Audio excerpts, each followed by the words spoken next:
Eddie Van Halen here, telling you, keep playing, man. Gotta keep playing. It's the only thing there is. Music, man. Keep playing. All right? I'm gonna come looking for you if you don't. Man, Yay! who misses that guy? Yep. Not Jimmy. Jimmy don't care. I don't even miss my dog. I'm a cold, heartless bastard. Damn. All right. Well, here we are. We're late, fashionably, as always. What's going on, everybody, to our Tuesday night Guitarsenal? Fuck. Sorry. I haven't had to run the show in like 2 episodes, so we're good. Yeah, way out of practice. I'm out of practice.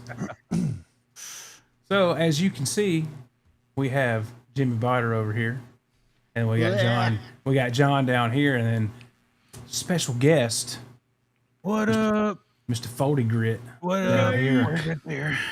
Brother Mike. I know we were going to talk about me tonight, but I mean, this dude over here got him a fucking score today. So No, we're not talking about me till the end. Let's talk about your guitar. That's why I came on to talk about your guitar. cool. So I guess we'll do the formalities and all that stuff and say, hey to everybody, R2, R3, locking up. That says, look, smoking, Randy. Thank you. I have trimmed up a bit. It's all them Rob, cigars. that's right. Got Rob Blackmore official up in the house. Brother Rob. Channel member Earl Cola. What are we drinking? The same crap I'm always drinking. Some kind of energy drink or a Pepsi Zero or something. Kicking horse kick ass. Channel member and moderator Hit Metalworks says he just became a member. Thought he was already a member. Zach Thong in the house. What's up, Zach? Brother Zach. Chuck C. What's going on, bro? Chuck. Stu Petty. What's going on, man? Kurt. He's here. Missed him Kurt. Saturday. Was he around Saturday? I think he popped in for a minute. I don't know. Oh, you're my boy! There it is. There he is. Got Darren in the house. What's up, dude? What up, dude? Tim Thomas. My dear old friend Hillary, taking care of baby duties, but she's still paying us attention for some reason. Oh, Dave. What's going on, bro? That dude that I live with in the other room. Quentin's on his own show, bro. Where is Quentin? Just wait, he'll be on in 5 minutes. Right, he'll be live anytime now. Kurt says Beesman wants to know if Natalie will be on tonight. No. Not for the foreseeable future. I think she just had a baby too, so. Yeah, I got a she sent me a Facebook friend request. I thought that was cool. She's a cool chick, man. She got some cool stuff there. Yep. She is, yeah. Got Stephen Franklin in the house. What's going on, bro? Stephen Franklin, the big donator of the grand prize for our giveaway. When is that? Next weekend or this weekend? This weekend, I think. This weekend. I think it is this weekend. We don't even know. But we're giving some shit away. Mark Taft in the house. What's going on, Mark? Mark. Scrolling. There he is. There's Blue Mox. What's going on, dude? Brother Blue. What up, Seen Blue? you, Box. seen you on there hanging with Steve and Q and D-Side. Probably gonna talk to you about setting up a guitar for me. Gonna have hot dogs. But... Ryan Fraley, what's going on, man? Good to see you. What's up, Brian? Dude, I watched that. Yeah, Jim Gousted dropped the 8081 preview video for the new 8081 pack for the Tonex. I watched it before I had dinner and while I was having dinner. Sounds fucking awesome. So check that out. Who the fuck else is here? There's Joe Christian. What's up? Let's go. We're going. We're getting there. We're underway. This douchebag.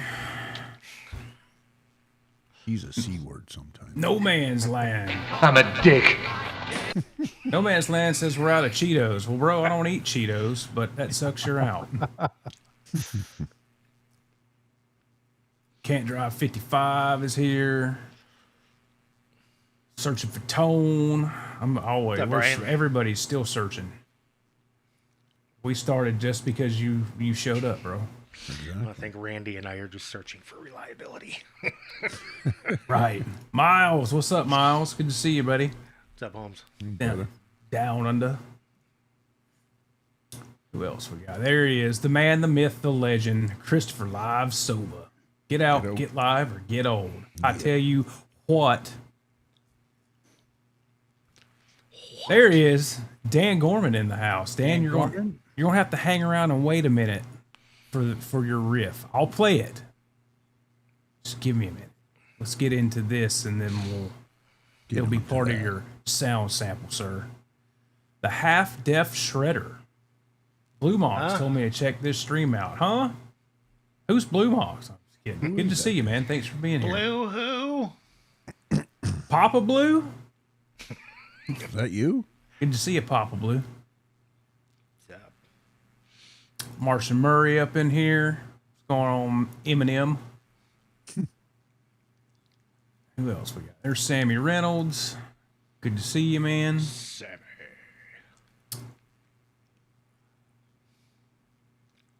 There he is.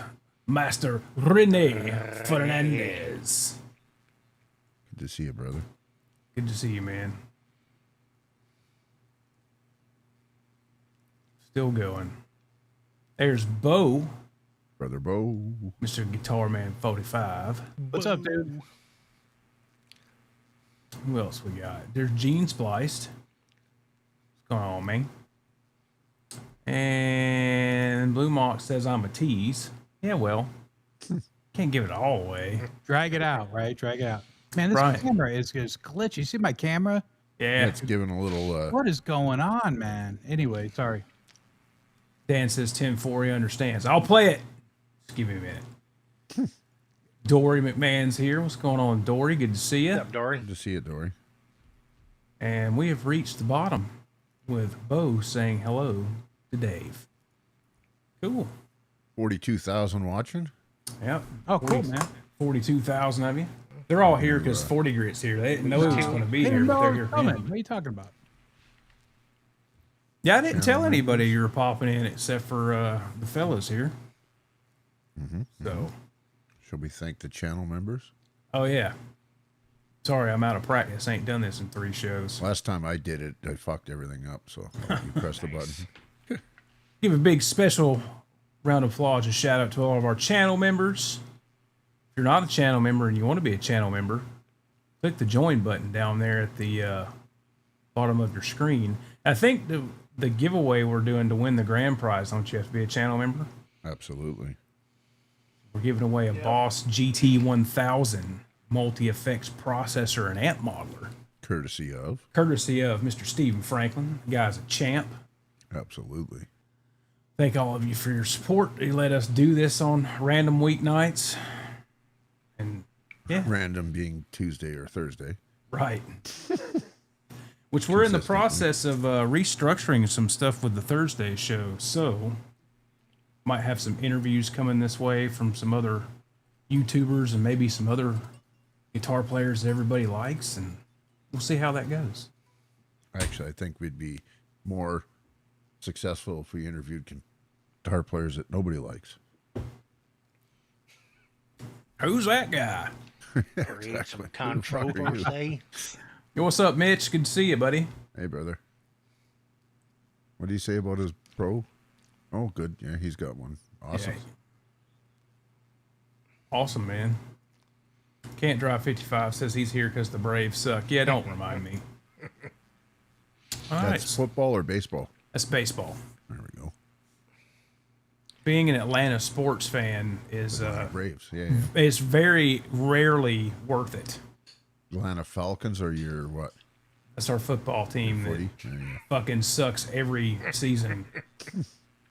So the Braves and the Georgia Bulldogs are about our only hope. So I'm halfway there's there. that. I can recognize and generally put a state to the name. I just sometimes forget what sport it is. Well, the Bulldogs are our number one of our 2 major college teams. We got the Georgia Tech Yellow Jackets and the University of Georgia Bulldogs. Nobody gives 2 shits about the Yellow Jackets except for people that like them, and that's like maybe a 16th of the state. So, and Dave being from Louisiana says fuck the Falcons. Fuck Tell the us how you Saints. really feel, bud. I don't care. I don't like them or the Saints. Got Bent Tommy in the house. Yeah, you're pretty much shit in all sports in Atlanta. Yeah, we cop a World Series every 20 years. 25 years. Well, should we get on with it? Shall we get on with it then? We're getting on with it. So tonight's topic of discussion, I guess I'll request Isolate isolation, yourself. is this. Look at that. Y'all know I've been talking about this build for months now. It's finally done. And this is it. Randy. This is it in its final form. I'll give you some up close on the neck later. And there's the old back. We'll go through all the specs and all that stuff if anybody cares, but I don't know if you can see this on the camera.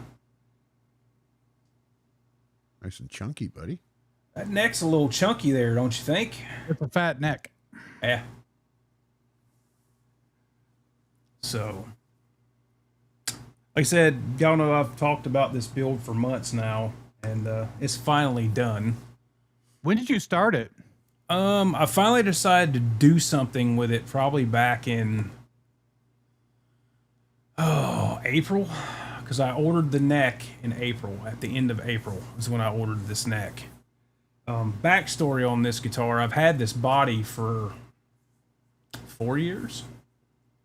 Some of y'all know the backstory. Kurt definitely knows the backstory. This guitar originally was a commissioned build by a builder that will remain nameless. A bakery artist. Right. It was originally a black and white EVH Frankie that was done like the red variation where it wasn't a full pick guard. It had the little quarter pick guard on it and with some custom specs added to it. It wasn't great. We'll just put it like that. It had a different neck on it, which now, well, it had the second neck I put on it. I had Donnie Ward make me, which Andy Carson is now the owner of that neck. I hope you like that when you get that thing together. And Bo, that is the grain of the wood. That is not painted grain, sir. And I just never got on with it. You know how when you buy something and it's just shit right off the bat, but you can put some work into it and make it good, but you still just kind of like turned off on the whole thing. You'd rather just like be like, screw you. You can sit in a corner. Right. Yeah. And that's pretty much what this guitar did. And I'm always, you guys know, I buy shit and it doesn't stay stock for very long at all. Nope. I just, nobody makes what I want. Charvel makes the closest iteration of what I would want in a guitar, and I still have to modify them to meet what I want. What you like, yeah. So I said, you know what? I'm going to do something with that body. It's a good body. It's a heavy piece of Northern Ash. This body is a Lock Custom Guitars EVH Frankie body. So it's got like the chisel routing and shit under the pick guard. And I said, you know what? I'm gonna order a neck, and I'm gonna go all out and spend the money on a real flaming neck and all that kind of stuff. And I'm gonna do something with this body instead of buying something else to modify. So I got on Music Craft and spec'd this neck out. I'll go over the specs of it here in a minute, and decided. Kind of went through color options, and everybody knows that most of my shit's black or white. Some variation of it. And I wanted something different. And I'm a big fan of vintage Strats. I just love Stratocasters. They're my thing. So,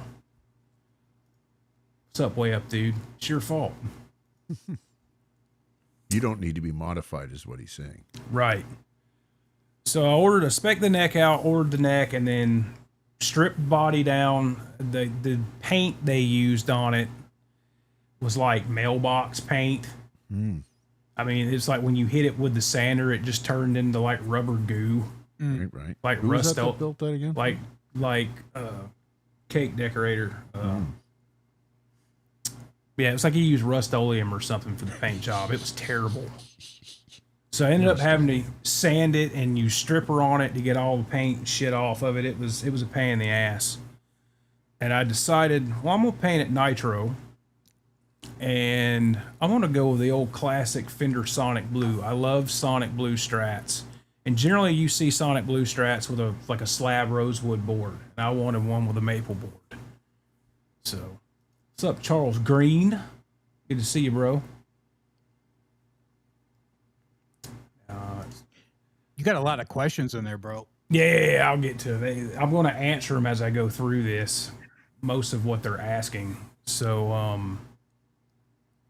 finally, anyway, I got the neck, took the body up to work. We've got a small spray booth at work that we do spray and bed liners in, and I took my, what do they call that shit, color tone or color whatever that Stu Mac sells. And I bought blue nitro and some clear, and I just took it to work and hung it off a pole jack. And there's like 8 coats. I think it's 8 coats of Sonic Blue Nitro, which this ash body just drank it. I mean, there's grain popping all through the paint, which I don't care. No, that's cool. And because I knew I was going to do a Relic thing with it anyway, and let it dry for a couple weeks. Started doing the relicing process, and yeah. Had to do a couple things had to be done with the neck, so I just let Willie put it together and do the final drilling and tapping and all that kind of stuff. So he got it together for me Saturday. I was out with Ryan and Andy, so I picked it up yesterday after work, and yeah, it's pretty awesome. When you picked it up from him, was it playing the way you wanted it, or did you have to tweak it at all? I haven't tweaked anything on it. Willie knows what I like, so he just does it. He knows where I like the action, about where I like the action, and just how I want the trim to feel, and all that kind of stuff. He's played enough of my guitars, and he's done enough of them where he just knows, well, this is Randy's, so I know what to do with that. And I've never had a bad one from him done. So, what we got here? Guitar Samurai 1. What's going on? Stainless steel frets? No, they are nickel. I'm not a stainless steel fret fan. Yeah. I've had 3 guitars with stainless steel frets, and all 3 of them, well, no, 2 out of 3 of them made this weird fucking pinging noise when you were playing clean, and it was annoying. None of my nickel fret guitars do that, and Ryan actually thought I was crazy when I told him about it, and then he played a Pete Thorne Sir at Guitar Center that did the exact same thing. He's like, what is that noise? I'm like, that's the stainless steel frets. So, but there's a ton of questions in here, so hopefully I answer them. I'll go through everything real quick, and hopefully I'll get your questions answered. If not, just ask them again. So, what pickups are in it? Yeah, we'll start with the body. The body, like I said, it's a heavy piece of Northern Ash. This guitar weighs 9 pounds 5 ounces.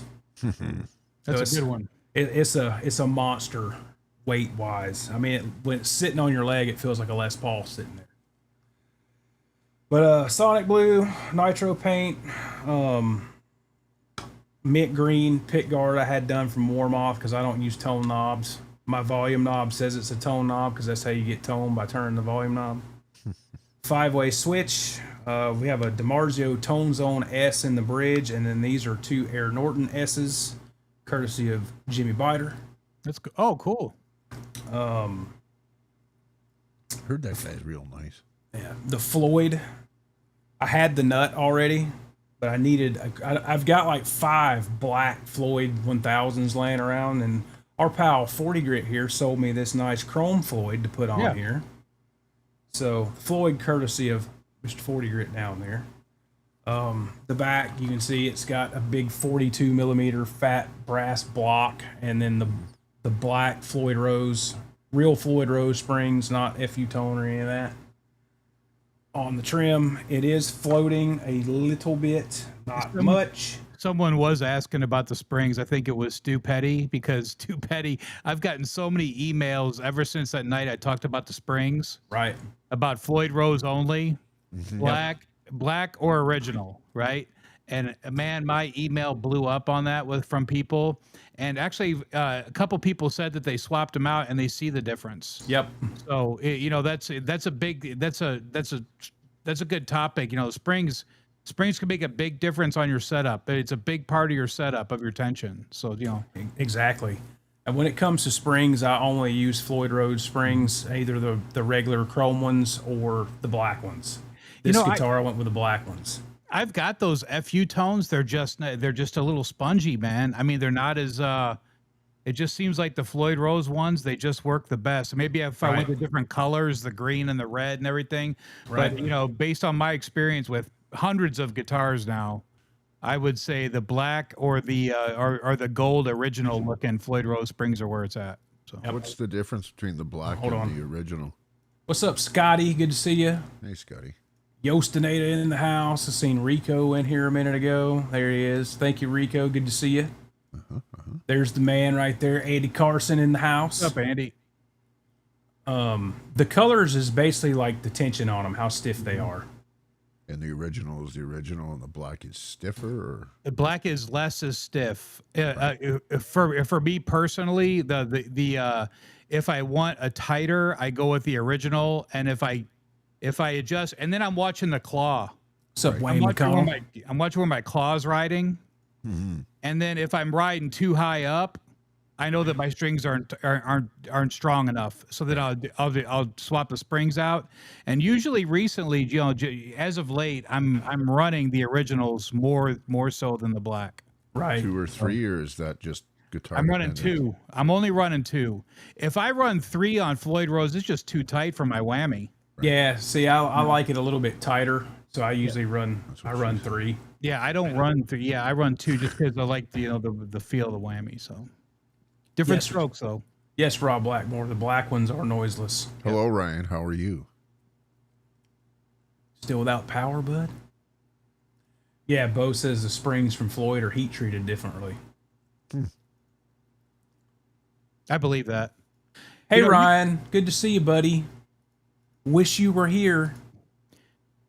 We used to shove. We had a piece of rubber at our desk when I was a sir, and we would clip them and shove them inside the spring. We would put that little piece of rubber inside the spring, and it just makes it makes the springs noiseless.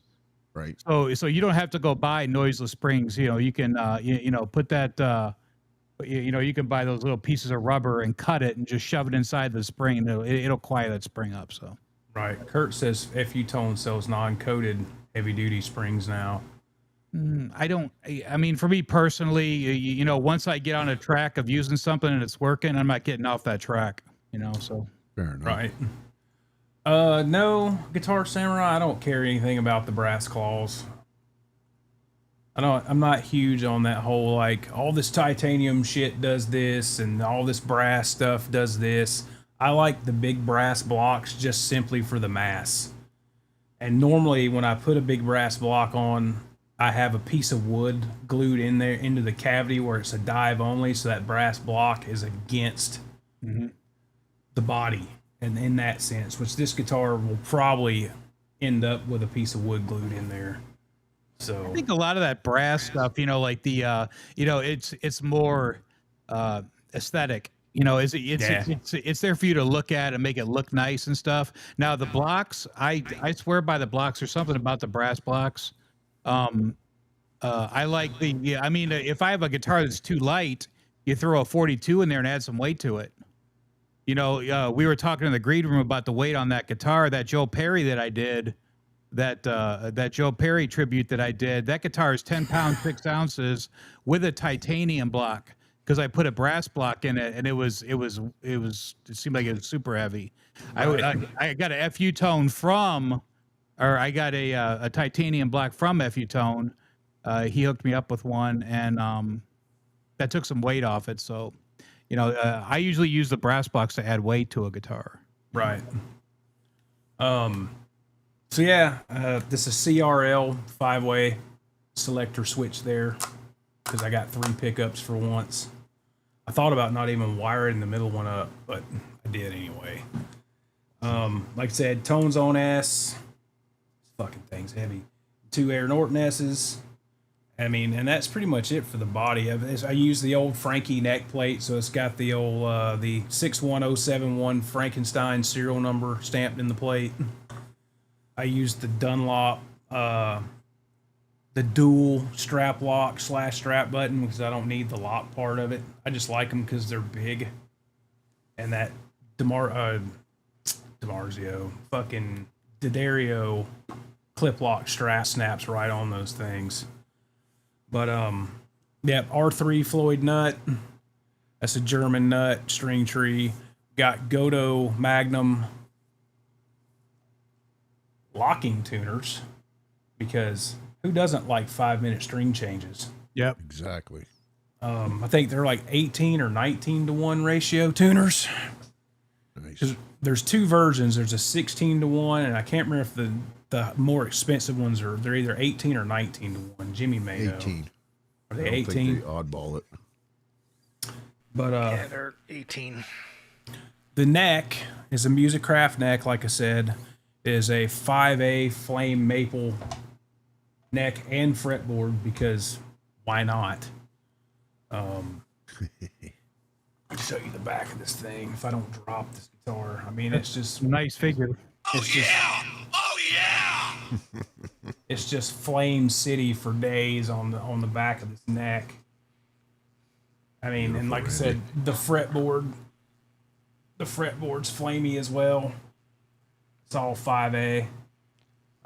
Did mother of pearl dot inlays, so that way when I'm on a regular screen here, nah, they come through a little bit. If I angle the guitar that way, you can't see what fret I'm on, but they're there. And I did that on purpose, where they're there, but they blend fairly well. Now, what I fucked up on and why I did this, I don't know, but I also did mother of pearl side dots, and you can't see them things for shit. Yep. So what I'm probably going to do is the company called Glow On. It's a glow-in-the-dark paint for gun sights. Get some 332nd, what they call ring stickers, and put them around the dots, and then just dab the glow-in-the-dark paint on there, let it dry, and pull the stickers off, and you have perfect dots. Yeah, that's what I was planning on doing, and I have no idea why in the fuck I picked Mother of Pearl. I don't remember picking Mother of Pearl, but it's on the build sheet. What's up, Brian Peterson? Good to see you. Brian Peterson. But, and then, rear mount Floyd nut, because I like the rear mount nuts over the top mount nuts. And this neck profile, we mentioned it's pretty beefy. It's a pretty beefy neck there. Thick. This is their Stevie Ray Vaughan profile. So it's asymmetrical, and there's a very noticeable shelf along the top of this neck for your thumb to sit on. Nice. And it's pretty thick up here on your thumb side, but it thins out pretty well on the treble side of the neck. I'll get there. And it's 0.840 at the first fret, and all the way up here at the 12th is 0.970. So it's thick. It is definitely not Charvelish by any means. But instead of doing the Strat, nut width of 41.8, it's an R3, so it's 43 millimeters. So it's got the width that I like. So that really makes this neck feel even beefier with it being, 43 millimeter nut width that wide. It's got 6100 jumbos, nickel frets, not stainless. Like I said, I'm not a stainless steel fret guy. I like nickel frets. And I like jumbo frets. So, and that's pretty. 100s then? Yep, 6100s. Whatever, I think they're Dunlop 6100s. I think that's the wire they use. Right. So, I mean, and like I said, the Godo locking tuners, and that's pretty much the spec on the neck. It's a standard Strat heel, 22 frets. Yeah. I mean, you can see down there in comparison to how thick the neck is compared to the heel. Mm-hmm. There's not much of a heel left on there. Yeah, there's not a big fall off there. Right. Yeah.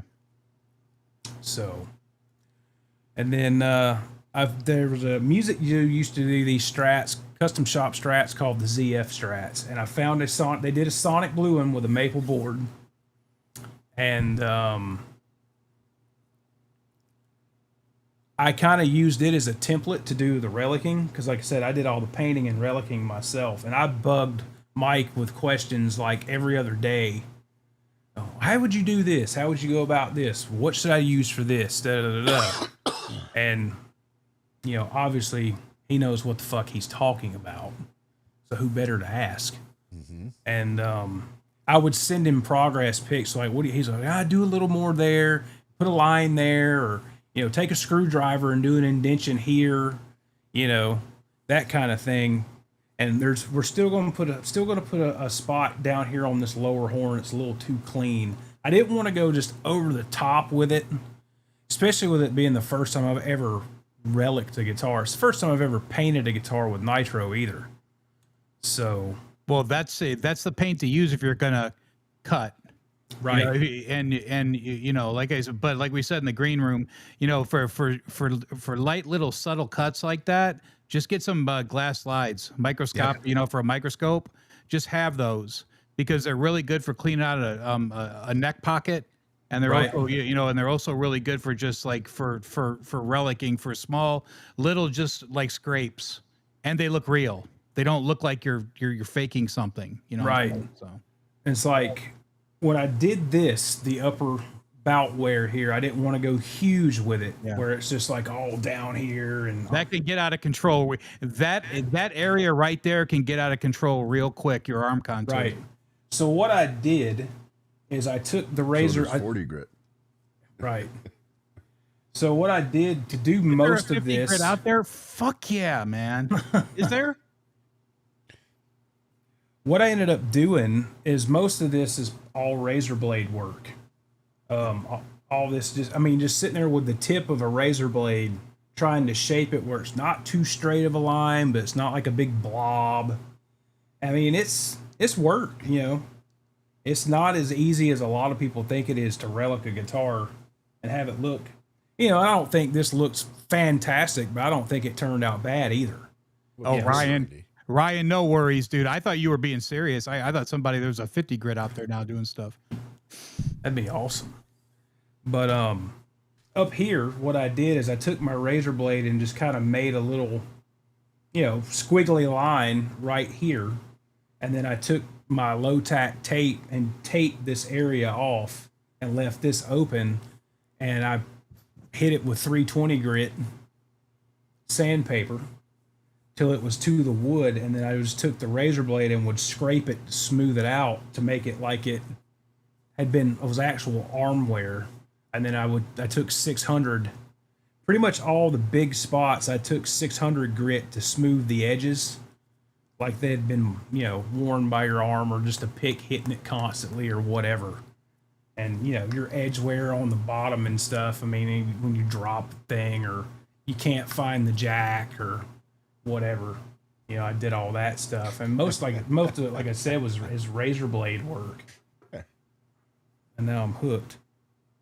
There's an 80 grit. A little less coarse. Tommy prefers 420 grit.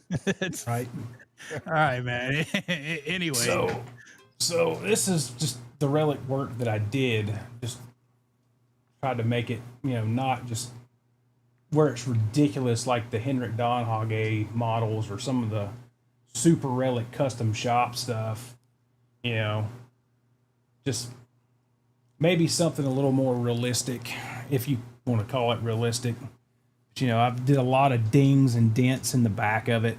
Of course, the buckle rash from your belt and all that kind of stuff. Your edge wear here, you know, and on the horn. And, you know, I tried to take it easy, but still make it look beat up. you know, that wear around that contour right there. So, but I think it came out pretty good. And I had some help from, like I said, from 40 and a few of the guys like Kurt and that are in the Van Halen replica builders group. You know, those guys fucking relic guitars and shit all day long. You know, so I picked up a lot of tips and tricks from that, from Kurt and John Conklin and Jerry Leica, and all those guys have done a million relic guitars. So, You know, it's funny. So this is out of control. right. Okay, so this is the first one I ever did. Right, I was working at Sir, and I got this from Jamerson. You know Jamerson guitars? Yeah. They're back east. Okay, so Jamerson painted this, right? And it was perfect. It was bubblegum pink, and he matched the headstock. This is a USA Charvel. Jamerson built the body too, because I did the single coil, but the neck is USA. So it's funny though, because if you can see, you probably can't, but you can see on that trem post right there, it's chipped out. And that trem post chipped out when I was assembling it, and I lost my mind because I was just like, oh my God, it's not perfect anymore. Right. So I went to work the next day, and I took it, and I walked over to Kenny Gin's desk, and I go, hey, Kenny, you got to help me fix this. And he looked at me like I was crazy. He goes, what are you doing, man? And I go, well, he goes, you're going to have to repaint the guitar if you want to fix it. He said, so what I'd recommend is just relic it. And I go, well, I don't know what I'm doing. And he goes, man, just go home and beat it up. So I went home and I started scraping on this, and I scraped too much. But some of this, the paint's coming off. That's from me wearing on it, you know, because I gigged this guitar for years. But yeah, that area right there, out of control extremely quickly. Like, you know, that's the area. And I'm looking at my relicing, and this guitar has great checking, but like, I mean, that sucks. I mean, look at my belt wear area. It's just be just whacking it, you know? And, but I'm not going to go fix it now because this is where it started. And let me tell you, man, when I was gigging, chicks would come up at the gig and go, hey, can I get a picture with that guitar? And it was just a great guitar to have because, you know, the chicks love this guitar, man. This was a good guitar to have. So, but yeah, that area right there, no bueno.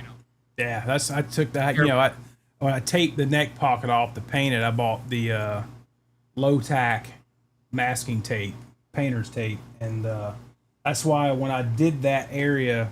And I think I freehanded most of this, but this area I made sure I taped off all around this after I made my little line, basically where I was going to have it end, because I didn't want it all the way down here or way back here or any of that. So I made sure I really taped it off before I started sanding and scraping it. You know, but when you started that whole thing, one of the biggest things is, if you guys are going to do this and you're thinking about starting a Relicing guitar, make sure it's not poly, because it's going to take you forever to get anywhere on it. Make sure that, you know, it's nitro, and then make sure that you pick a guitar out that you like and mimic it. Because if you don't have a guitar that you're mimicking, or it will get out of control very quickly. You know, the guys at Sir, we had a book of relic guitars, and they would just sit there and flip through and pull stuff and pull. You know, when they were teaching them, they would just pull stuff. You know, like they would bring guys in and teach them how to relic, and they were just pulling stuff. So, you know, that's one thing that I picked up. Always, you know, like if you're going to start that, find a guitar that you like the relic job on it, and then mimic it. Yeah, and that I remember you asking me that when I sent you, I think the first picture where I'd started, and you're like, "Do you have a template?"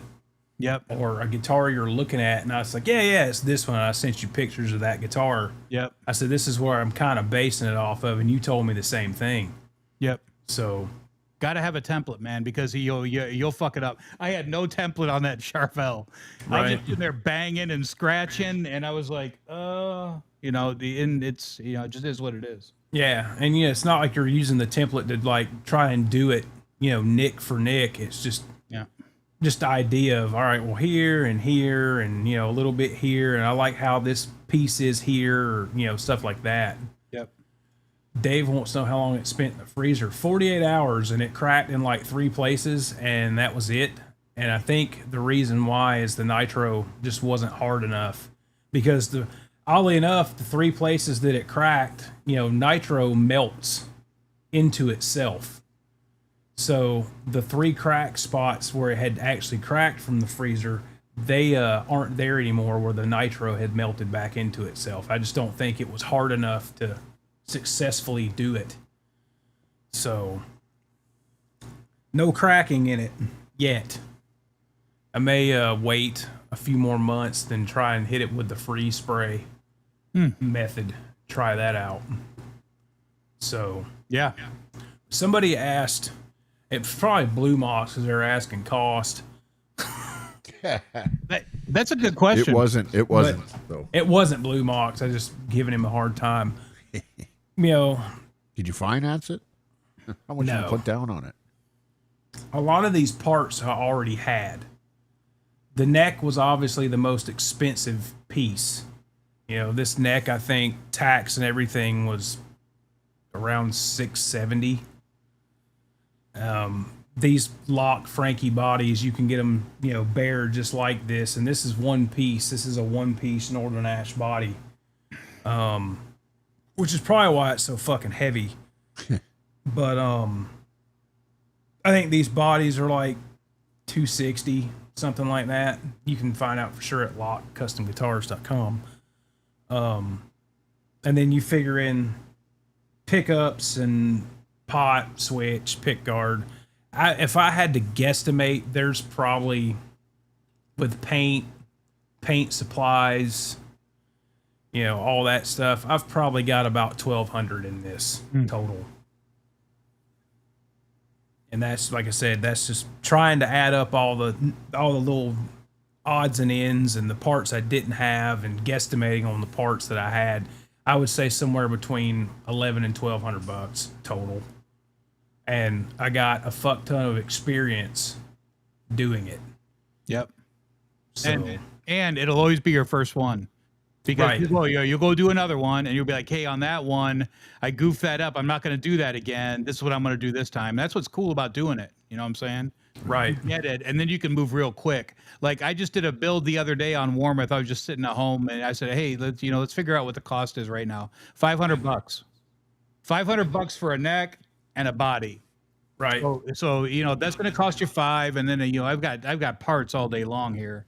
So the only thing I have to do is I'll probably do a winter build this year. I didn't do one last year, but I'll probably do one this year. So I'm already planning one. What's up, Kevin Brava? Kevin Brava says, boys, I bought an interface. I'm in the weeds. Well, I don't have an interface, so Well, you do, but it's built. I have a you have two Roadcaster, of them. so. I remember that day. But That day well. I could have saved some money on it had I not went with, the most specced out neck that I could get or that I wanted. But I'm like, fuck it, dude. If I'm going to build this and I'm going to spec a neck out something that I want, I'm going to spend the money on it. I could have went with a 3A flame maple and saved $200. Right. But I wanted the 5A. And then the big toss up was, did I want roasted maple or non-roasted maple? And this is not, obviously it's not roasted, but it was aged oil finished to darken it up a little bit and really make the flame on it pop out. So it's regular quarter sawn. That was the other upcharge, is quarter sawn flame maple Yeah. over regular, rock flame maple or whatever. So that was the other upcharge on the flame. I'm like, well, if I'm going to do a 5A neck, I'm going to have to do a 5A fingerboard. So, but yeah, I mean, that was the bulk of the money's in the neck. And it's a great neck. So, but the aged oil, I mean, this thing is so smooth. Yeah. I mean, there's none of that sticky gloss or any of that shit, which, it'll gloss up the more I play it. But, I mean, it feels great. It's a new ball game with a chunky neck like this, but it plays really good. But it's super flat radius, right? Yeah, it's a 16-inch radius all the way. Why I didn't go compound, I don't know. I was just like, I just want a solid, super flat fretboard. It's good to have like a variety. Right. You know, like you know, you go 12, 16 on everything. It's like, wow, it feels great. It feels like every other guitar I own. That's why I did the boat neck. I did a boat neck twice. How do you know that, Tom? Did he say that he got his? Maybe I did. Oh, Yeah. What was your experience with the boat neck? I love the boat neck. Yeah. Boat That's neck's like 1 great, inch. man. Yeah, boat neck's great, man. Great feel, feels good. I put the boat neck on the green one, and I put the boat neck on the 4 guitar. That's 1 inch with narrow shoulders, right? Yes, it's and then Like a 50s telly neck. yeah, it's a subtle V. It's subtle, you know. Yeah. And It's like a 57-ish Strat neck, maybe.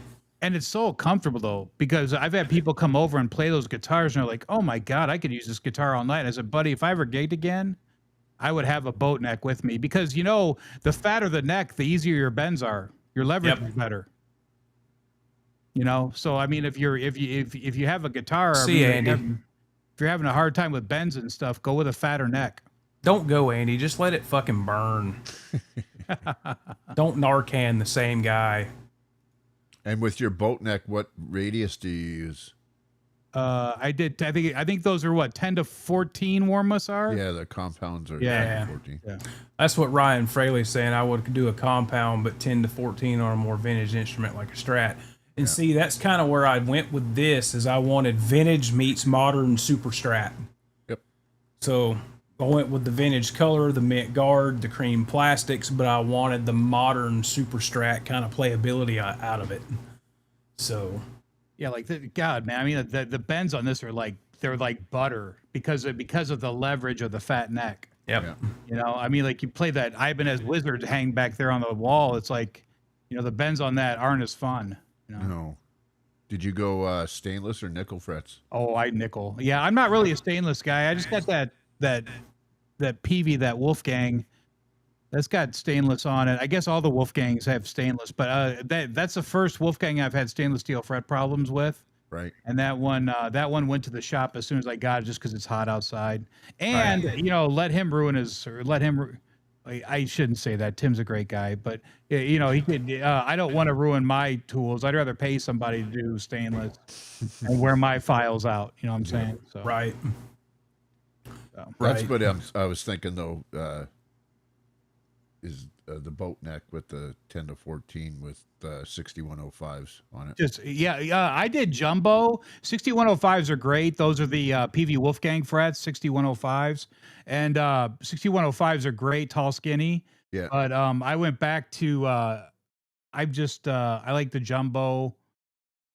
I just like the jumbos better on the you know, it's preference. Frets are preference. So Yeah. Yeah. Same height, just a little fatter. Yep. 6100s, yeah. Yep. But yeah, God, man, this thing just plays. People come over and play this guitar, and they're like, "Dude, that guitar!" And I go, "I know, man. There's something magical about that guitar. It's a good one. And you can see the grain in it. It's poplar. Right. You see, I mean, it's Very popular. it's very beautiful." Did you That's have what you tried their SRV profile? No, but they just came out with a D profile too, and I was thinking about that. I was thinking about doing that. I watched a video on the D profile that they debuted, and I might try that D profile out. But I'm sure the SRV is awesome. I mean, it's probably similar to this. I mean, this is the SRV profile. Yeah. So there's a very noticeable, like I said, the shelf. You know, I mean, it's a big wide shoulder on the thumb side, and it's Yeah. not much of a shoulder on the treble side. But it's nice being a thumb over player like I am, whereas Jimmy's more of a thumb on the back of the neck guy. Right. This thumb over like I play, it's like perfect for your thumb just to rest there. Yeah. And you've got the big hump back there since it's asymmetric that just fills that gap in your hand up there pretty They're well. both kind of the same then, really, the boat neck and the SRV, right? It's just No. Thickness, yes, but the shoulders are very different. Yeah, the shoulders are really different. I mean, this neck, feeling it, you can't, I mean, you're not going to be able to see it on camera, but feeling it, Yeah. it is the asymmetric profile of this neck is very obvious Right. when it's in your hand, Of course, especially that's the now other this. one I'm torn by the one the 40's got and the one you got for a profile. So The only thing with that, I mean, like, I would just see what their delivery time is. Yeah. You know what I'm It saying? was- That's it, you know, I can tell you, Musicraft was 5 weeks to get this. that's probably quicker than Warmouth. Well, I'm They- just gonna buy one that's already made. Oh, okay. Yeah. That's Spec what I it do. I out, go man. into the shop or whatever it is in stock, Oh yeah, the in stock ones, yeah. and I go from cheapest because I'm putting it on my other guitar, and I don't Well, want to go large until I know which one I know. The problem with the in stock stuff is very rarely do they have Floyd Rose shelves. Yep, I don't need it. It's always Oh, I it's do always- actually on that one. you know, do need it. Yeah. Oh, so but Steve will cut that in for me. if you're doing Floyd, you're gonna have to shave that out and flatten that shelf. Simple. Now, do you go? You all the will be screws nothing through the without back, me, or- schmuck, whatever the fuck that says. Do what? Do you do the screws through the back for the nut or surface mount? I personally, Randy just said that he likes them through, but I think you lose some stability. If that neck takes a fall, I mean, like we learned from the '80s guitars, all those Kramers broke. Right. They all got a crack around those, and then the crack travels over time. Right. Usually the Floyd shelf, I'm more accustomed to that because Sir didn't do neck through. John was a true believer in, just the into the shelf provides more stability to the neck in case it takes a tumble. So. Gotcha. Sorry, I didn't mean to hijack here. Go for They it, would Randy. take those. We would get deliveries from Floyd Rose, and they would throw away the bolts for the throughs. They would just throw them in the trash immediately. I go up there and take them out, Right. take them home. Cool. Back to your schedulely regulated program. This is the scheduled programming, man. Sorry, Randy. Go on. It's all good. I don't know. We want a sound sample or? Of course. Yeah, of course. Let's go. Oh, look, Dan Gorman's still here.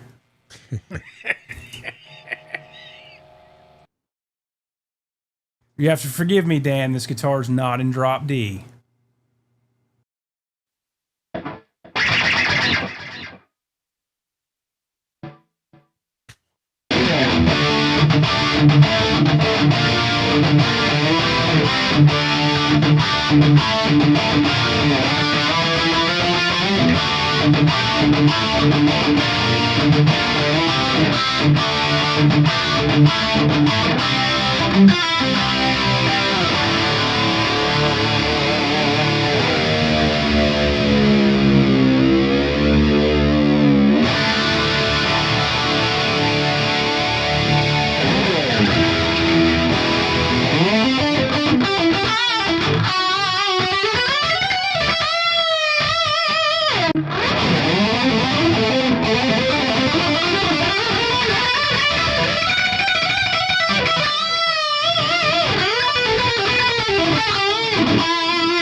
Let's hear the neck in the middle together. So when you're on this gained out JP2C, the middle position or the in-between positions aren't as noticeable as they are on clean. So I'll give you a clean sample. So this is the bridge.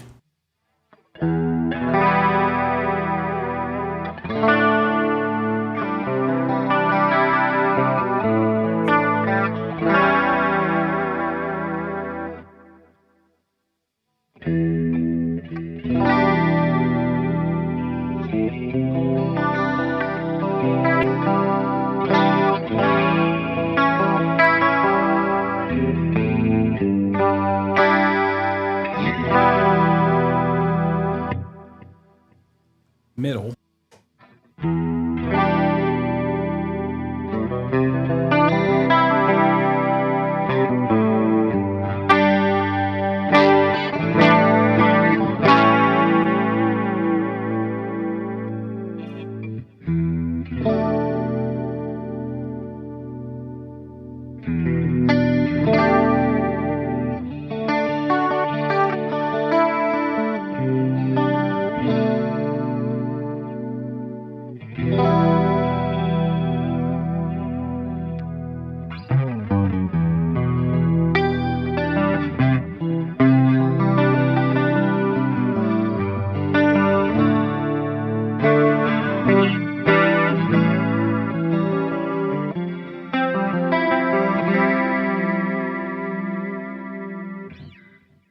So there's all 5.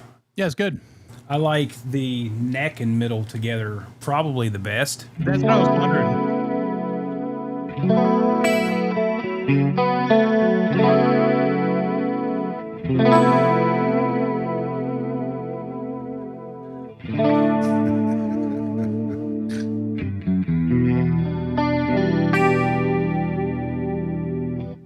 Yeah, I think the neck and middle together probably sounds the best clean. There's your sound sample.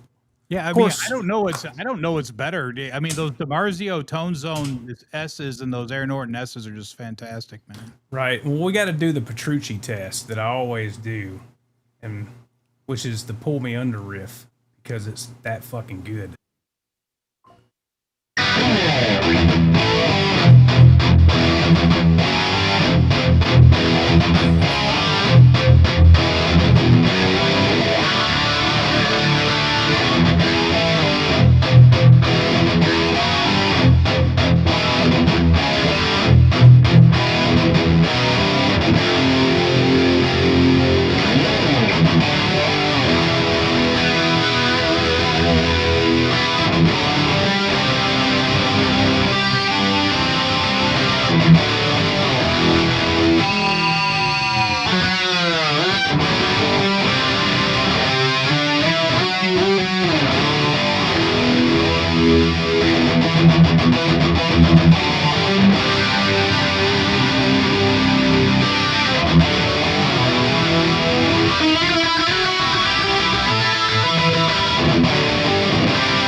So I think it Very passes nice, Randy. passes the Petrucci test. Sounds great, dude. Cool. So yeah, man, I'm digging it. A lot. I'm digging it. It's just 8 million pounds. Looks beautiful, Randy. That's a great package. I tell you, Like I said, though, I mean, all your guitars aren't 9 pounds, dude. It's nice to have different Right. guitars. yeah, It's all, cool my, to all have mine them are that look always heavy, you know? It's cool. all mine are always right around 8.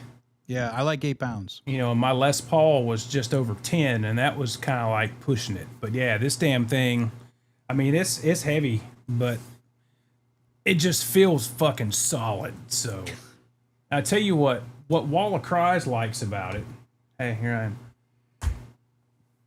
is I don't know if it's going to come through on the front, but you can kind of see like the ghosting lines of where the grain's coming through the paint. Yeah, sure. Yeah. I mean, and there's 4 coats of clear on this and 8 coats of nitro. And then it's going to white out where you can't fucking see it. Yeah. There He you go, calls you it see. Yeah. he calls it like ghost grain or something like that. Like that. So yeah, you can see it. But it's like that on the front too. But yeah, none That of the sucked up the 8 coats of paint too, right? Oh yeah. Oh yeah. The first 2 was like there was barely any on it. So Did you go out of a spray bomb or did you do like an airless sprayer? I don't know. I bought the color tone stuff from StuMac that's in rattle cans. Okay. Yeah. I used I got 8 coats out of the can of nitro, of the blue nitro, and I think I put 4 coats of clear on it. but they were 4 light coats. And you're supposed to let that shit dry for 30 to 45 minutes, then sand it with 320 and then hit it. Fuck all that. I went the fast route, which was 20 minutes in between coats because I didn't have all day to paint. No I had sanding. I hit it when I let the first 2 coats of clear dry for about an hour, and then I sanded the whole thing with 320, and then hit it with 2,000 or 1,000 to 2,000, and then did 2 more coats of the clear. Right. So, but dude, you can feel the grain when you feel the body. Obviously, there's a fucking hole in it right there. Right there above the bridge where there used to be a 71D quarter. So, Is it a cake quarter? Yeah, it was a Denver Mint. Delaware, these Denver Mint. So, yeah, so Darren wants to know what are my hindsights now that I haven't finished. If I could do this over again, I would not have picked mother of pearl side dots. I don't ever look at the fretboard dots anyway, but when I do reference them, because normally, like, even if my head's down, my eyes are usually closed. But I do reference the side dots, and man, if you're not in the right light, you can't even fucking see them. And I went with the bigger dots, which are 330 seconds instead of 230 seconds. So if I could do that over again, I probably would have done abalone or some lumen lays or something like that. But it's not that big a deal. But that's really the only thing I would change on it. You're happy that you went with such a bold profile? Yeah, man, I actually really like it. Cool. When we were at Guitar Center and shit Saturday, everything I played, for the most part, had a big neck on it. And I like the girth on them, and it's profile dependent. Like that Les Paul Axis with the Floyd, just for those guitars having like a 3/4 thick body instead of the full thickness, the neck on those to me is like too big, and it's not the right profile for that style. And they've got a big ass fucking like pyramid style volute on them as well, which they do that because their headstocks fall off, and you've got a Floyd nut mounted there instead. So, but yeah, I'm really happy with the way it came out. I think it looks fucking cool. And if you don't like it, I don't care. Oh, Yeah.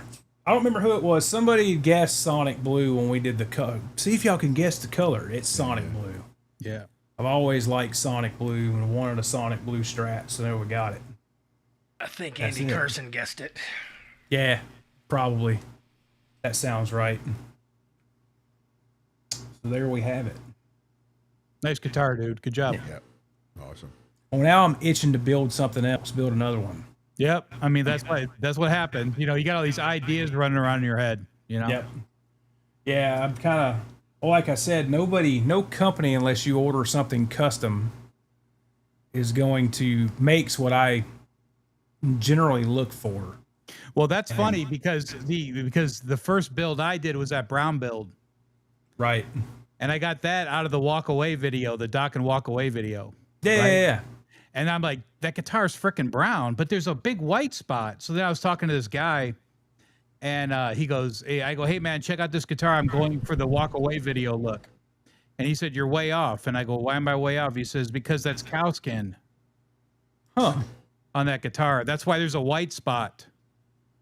Because it was Be a right brown back, boys. skin with a Yo, white, Eddie. with a white spot. And I was like, well, that makes sense. And that, it's cow skin on that guitar in that video. So that makes sense. Thank you, Dahlia. It still hadn't- turned out great though. I had no idea that was cow skin on that. It doesn't surprise me with it being Lynch, though. Yeah, it's cow skin on there. Pretty cool.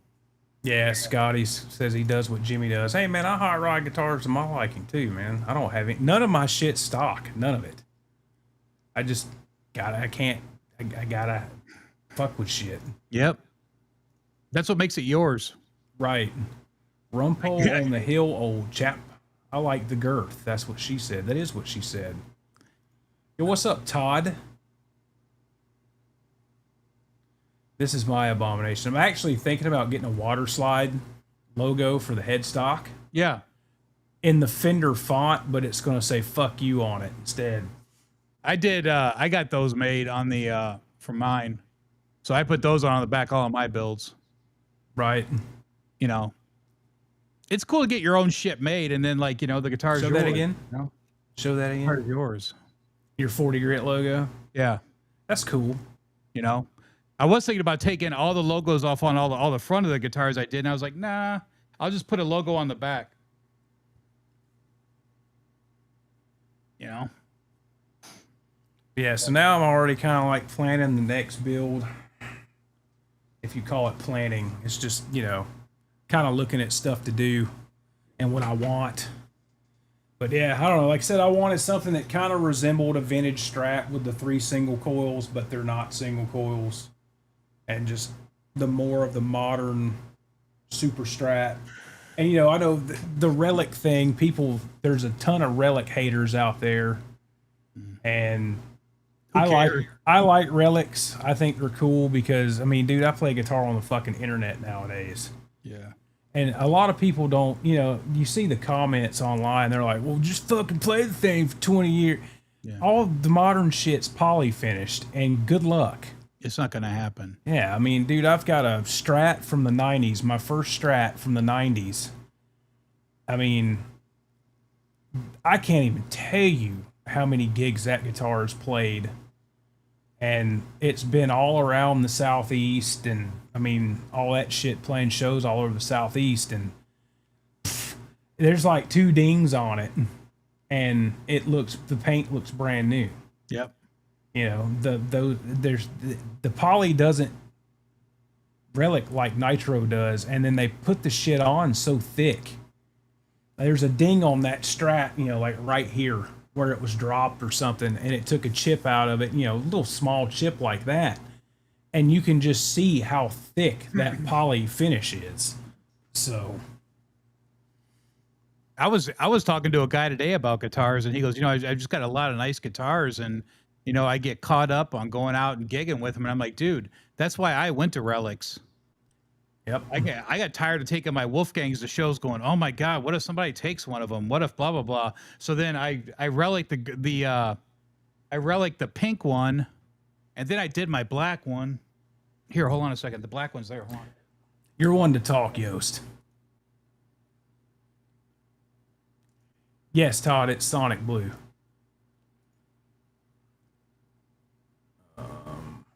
Yeah, see, Rumpole on the old hill, old chap. That's my pathetic accent. Edward made his own. Everyone should do the same thing. Be yourself. See, I agree with that, man.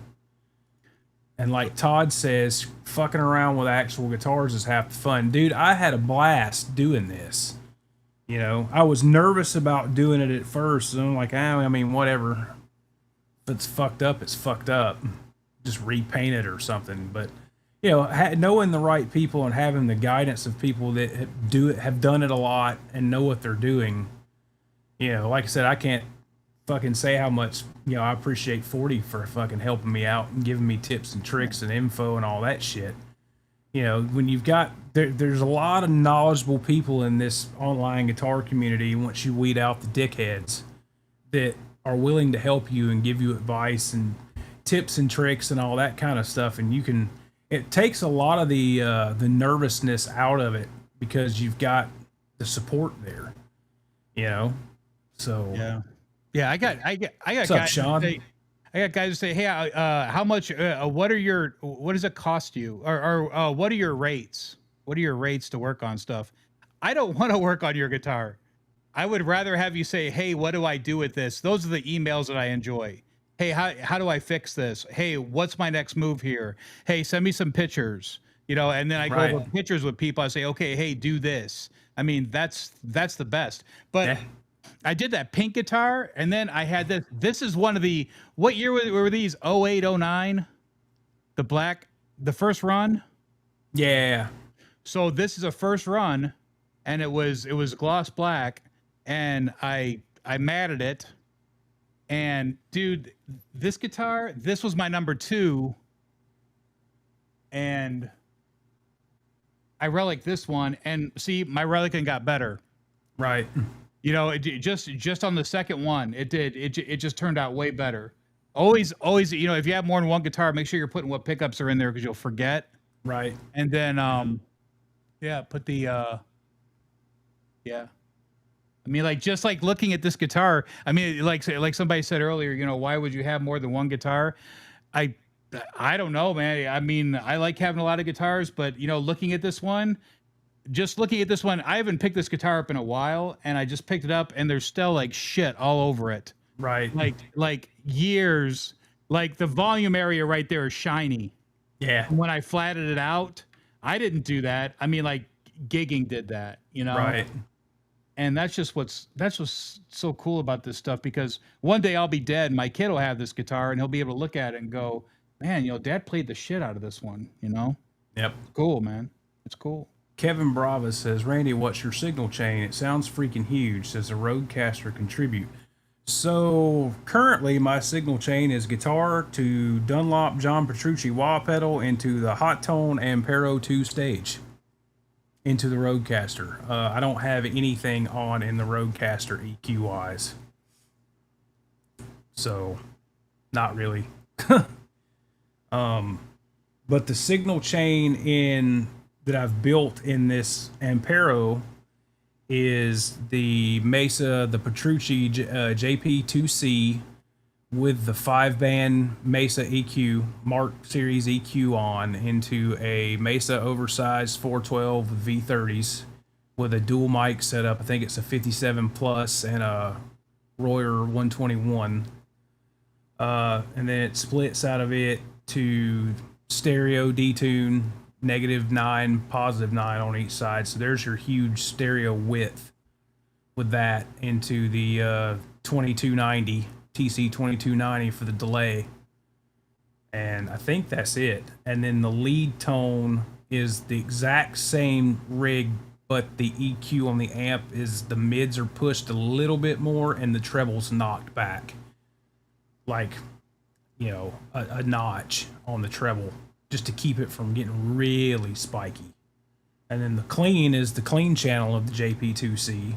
Same cabinet with the chorusy sound on it. It's the Dimension C on setting 3. And then whatever their setting is for vintage 80s rack delay is the delay on that. And I have a phaser on there that I can turn on and off. So that's the current setup. Scotty says, you know who has a lot of nice guitars? Bo has a lot of nice. Dude, Bo's got fucking everything. So, Blue Mox asks, when are you going to start hog holing that thing out for weight relief? I'm not. I don't mind a heavy guitar. When you start getting over 10 pounds, that's when it's kind of like, ugh. Yep.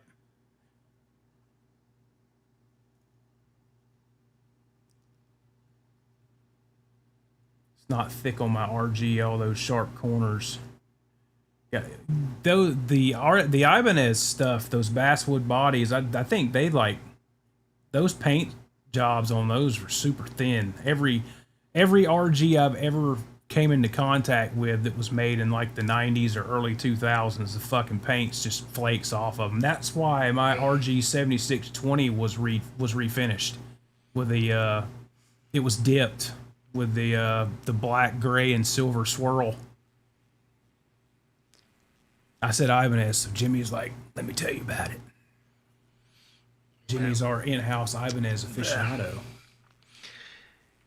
The only ones that really didn't have a thin finish were the S flame top or quilt or figure top bodies.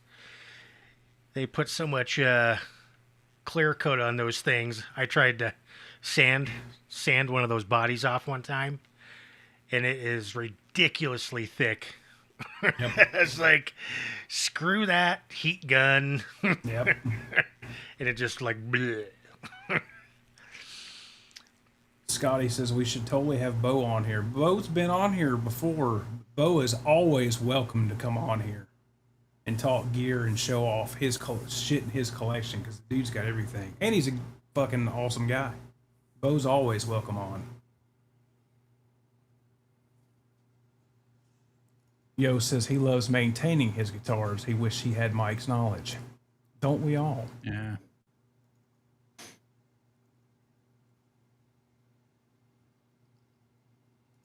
Alan Drake, who made your neck? Musicraft made the neck for this. This is a Musicraft neck. Zach says, Randy, that's what I love about being part of this community. The awesome people willing to go and help each other out. Exactly, man. Todd says he's watched videos on peeling off poly. I have a guitar or two I want to repaint. Yeah. Heat gun. Scrape it. Blue Mox says, you know, I joked when I did my refret, my first and only, it took me weeks. It turned out awesome, but what a challenge and hella fun. Mm-hmm. I ain't had the balls to try and refret anything yet. You do it enough, you can kick one out in about 2 hours. Yeah, everything's hard the first time. Sean says, I really want one of those Friedman Cali Super Strats. Ryan had one for like a week. And fucking, I don't know why, because the one Ryan bought, I was there when he bought it. It was one of the early ones that Grover Jackson made. And it was fucking awesome. And he ended up taking it back, and one of his buddies went and picked it up and bought it. He didn't like the pickups. I'm like, I would have just changed the pickups. So that's what I did on mine. I had the have you seen that purple one I got, Randy? You seen that Friedman? I don't think so. It's a Billy it's not a Grover, it's a Billy Rowe. Okay. And but let me see if I can find a picture of it. It's frickin', it's on my Instagram on the guitar walkarounds, but let me see if I have a picture of it. So my intention is for my next build, I'm going to do the John Levin purple with the black over black. Oh yeah. I know what you're Or talking black over purple. So that's what I'm going to do. I'm going to go get some purple, and I'm going to spray it. And in the big areas, I'll probably just tape around it to where it never takes black. You know, because I mean that's just going to turn into a big mess if you got to be careful with that shit. So sometimes it's good, and you can tell on Levins that's exactly what they did too, because I've seen pictures of that guitar, and they surely just taped around it, in the big areas, and then they rub through on the rest of it. There it is, right there. Check out this one. Glad I have it. Yeah. I've seen that one. So that's kind of like Levins, kinda, but actually that's a lot like Levins. I may not do that. I haven't had that guitar out in a while, but that is the first thing I did. I took out the pickups because those habanero, those Grover Jackson habaneros, they're not habanero. Right. I put SIRS in it. I put an SSH Plus and an SSV in it. It sounds fantastic. Oh, so you're saying it was like a Seymour Duncan screaming demon? It was like they were nothing screaming about it. They were screaming demons. Yeah. Eddie Fay says, is it really called hot tone or ho tone or hot one? So from what I understand, the actual way it's pronounced is hot tone. I guess the Chinese didn't realize there should be 2 T's in that. Oh. Wow. Yo says Bo is a spirit animal. Yeah, Todd, Jimmy perked up when Ibanez got brought into the chat. Jimmy's always the silent assassin. Bo says, gentlemen, it's 53 years of collecting. It's an accomplishment of life. I'll go with that, man. You know what? I will go with that 100%. I've had people go, oh my God, that's years and years and years of chasing. Yeah. Eddie says he would like to tour one of those Japanese Ibanez factories. I know you can, the ESP. You can go into the ESP workshop over in Tokyo. Bo says, wait till I'm finished with my mission from God. Oh boy. Oh, hey, Quentin.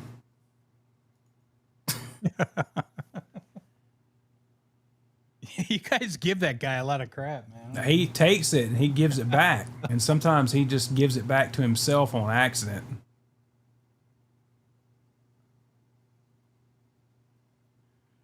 Sean says, Ryan strikes me as a buy once, cry once guy through and through. Totally understand guys that would rather find something they like rather than tinker. Yeah, Ryan's...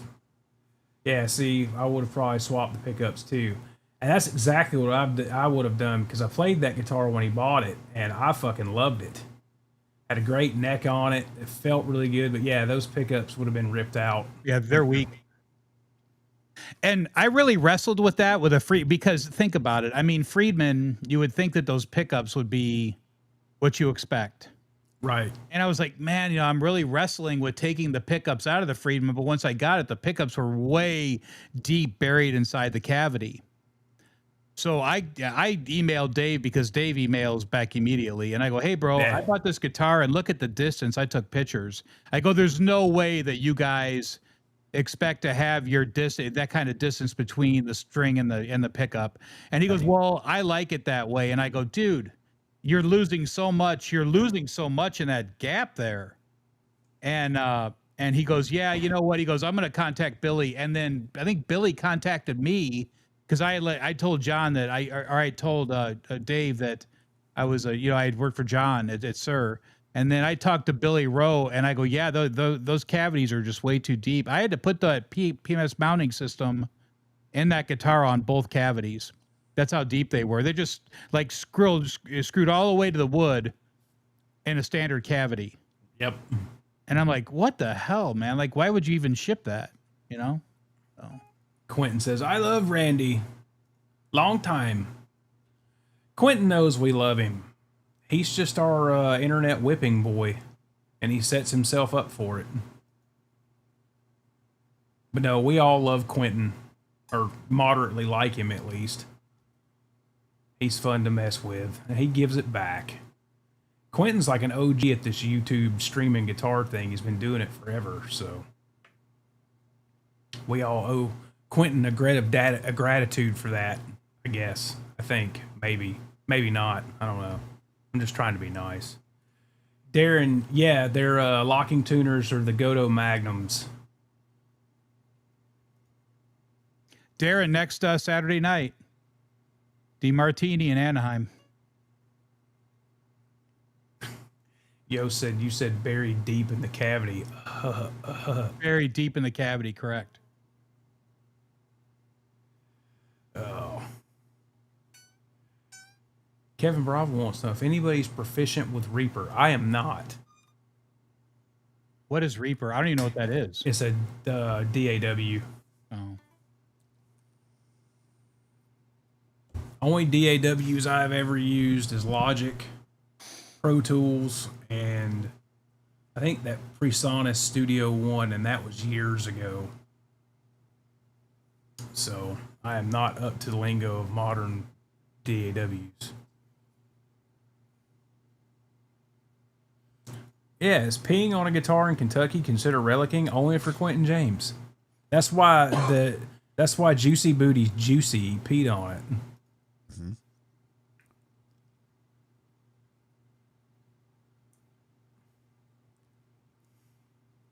Well, Quentin, you know the old saying, you fuck a goat one time and you're forever a goat fucker. Yo says, I can't help it. I'm 47 going on 7. I feel you, man. I'm 38 going on 3. That's all of us. Sammy here, yeah. Reaper's a PC-based DAW. So I think that covers my thing here. You know, what else has anybody got on their radar that they wants to talk about tonight? I got time. I got another 20 minutes or so.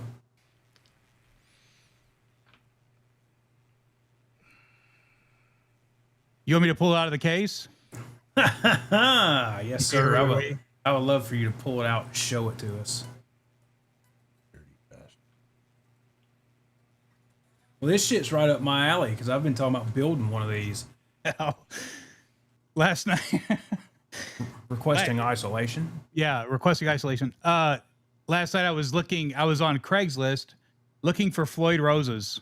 Like I like buying Floyd roses and like looking for old Floyd roses. And I don't know how this popped up, but it popped up. Bam.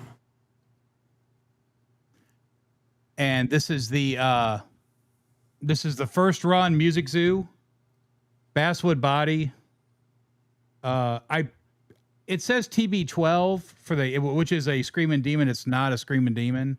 Even in the original pictures, because I went back today to Music Zoo and found the guitar, and showing out of stock.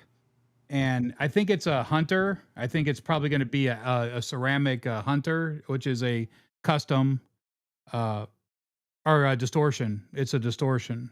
It's Lynch's pickup from the 80s. So, but yeah, I mean, local guy, Scottsdale.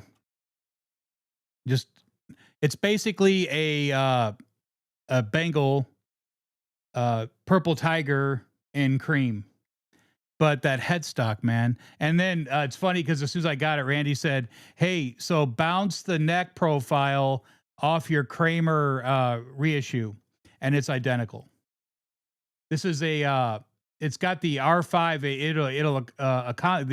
It'll accommodate the R5 on the shelf, but it's 1 11/16. So this guitar, I told Randy I haven't been excited in a while when I got a guitar, but getting this today, these are tough, man. I mean, like they're tough, right, Randy? They're killer. Yep. They're Nice. just not out there. So No, and then the new ones are what, 10 Gs? yeah, I think no, I think they're 75. And then Diablo's got their runs of like the custom finish over. Those are like 15. You know? Yeah. So, but God, man, that freaking logo, man. I mean, like, it just looks good, man. You know what I'm saying? I mean, like the stupidest things make you happy. Like I was just sitting here looking at this thing when I got home today. I was like, oh my God, man. You know? Yeah. And I've been talking. I told the guys about it, months ago. I would like to build a custom kamikaze, and it would be white, and I would probably relic it. But I'm going to do a roasted flame maple neck and board on it, Yeah. just because I like flame maple the world. So I'll be tearing this one apart tomorrow to do some research. Maybe I'll shoot a video on it. Yeah, you got to shoot a video on that one. You got to. I'm putting in my formal request for you to shoot a video on that. Times 2. 100 degrees in the garage, man. I will shoot a video on this tomorrow. I'll do it. I mean, look at it. I mean, like nobody's even touched this guitar Right. from when it was purchased, because I was looking at the pictures and it just hasn't been. He said he wasn't the original owner, so I think somebody owned it before him, but nobody's done anything with this thing. And the weight's beautiful because I mean I've got the purple tigers hanging on the wall, and they're so uncomfortable to play. You know, I mean the weight on those because they're maple. You know, Right. Actually, the kamikaze's maple. That my purple tiger is alder, so that one's not too bad. But then there's another. I got another maple one somewhere. I forgot what it is. Oh, that Kami 4. So that Kami 4 is maple too. I think they're just too heavy, man. Too heavy. But yeah, push pull. It's basically the purple tiger and cream, which is freaking cool to me, man. And it's basswood. So 8 pounds. 8 pounds. I waited as soon as I got home. Can't wait. Quentin says he still thinks that 40 Grit Kid's back wall is a green screen. Nah. It's not, bruh. I remember he said that the first night. He was like, "Is that a green screen?" Okay. And I was like, "Nah, man. That's just years of wasted throwing money away. That's all that is." That's a good question, Eddie, and just depends on the manufacturer. What approximate year did electric guitar builders change that bolt-on neck pattern and stop using the neck plates? ESP still uses that bolt pattern, and they do it with or without neck plates. Yeah. I think ESP started doing it when they actually became a non-custom, not just a custom shop on 48th Street. I think So they're actually ESP building- might have done it first, dude. It's very possible. I can't think of who would have. I think ESP probably did. Well, Fender did the 3-bolt thing in the 70s. Yeah, but it still had a plate. Yep. Yeah. Well, I'll shoot a video on this tomorrow, man. I'll go out there and sweat it out. Fuck, man, it's gonna suck. I already know the answer to this, but Brian Peterson wants to know, hey, 40, do you know that guy, owner of Zim's Guitars? He is so cool. Like his page. Dane's a great guy, man.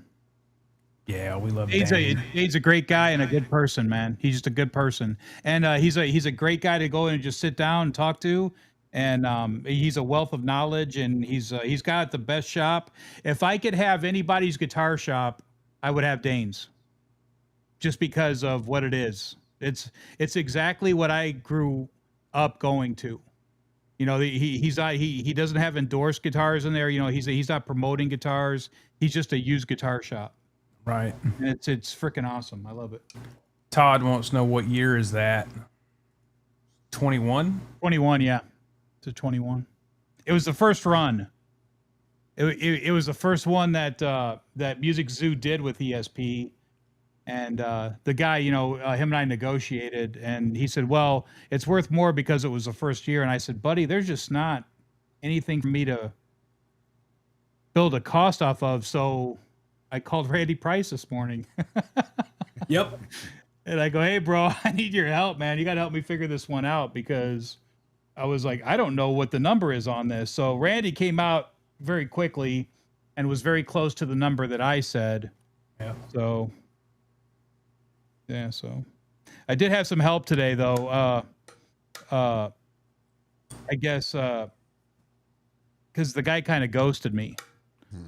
And, you know, I said, I'm not going. I said, hey, man, you know, why don't you just hop in your car and come over, and maybe you'll leave with a nice Les Paul custom. I don't play my Les Pauls. And the guy didn't want to come over. And he said, no, I'm just looking more for cash. And I said, okay, well, we can do cash, but if we do cash, this is all I'm doing. And then he ghosted me. And it's funny because I went in, I sat on the couch because everybody at work's been telling me to watch Mobland. So I went in, I'm 5 minutes into Mobland. I get the email from him. Okay, man, I'll take your number. And I was like, oh my God. I was over it. Yeah. You know, when you're out of the zone, you're like out of the ether, and then it comes back and you're like, oh my God, I was out of the ether. But I'll tell you what, I'm glad I'm legitimately very happy that I went back and grabbed this, because where am I going to get another one? And that's what, Right.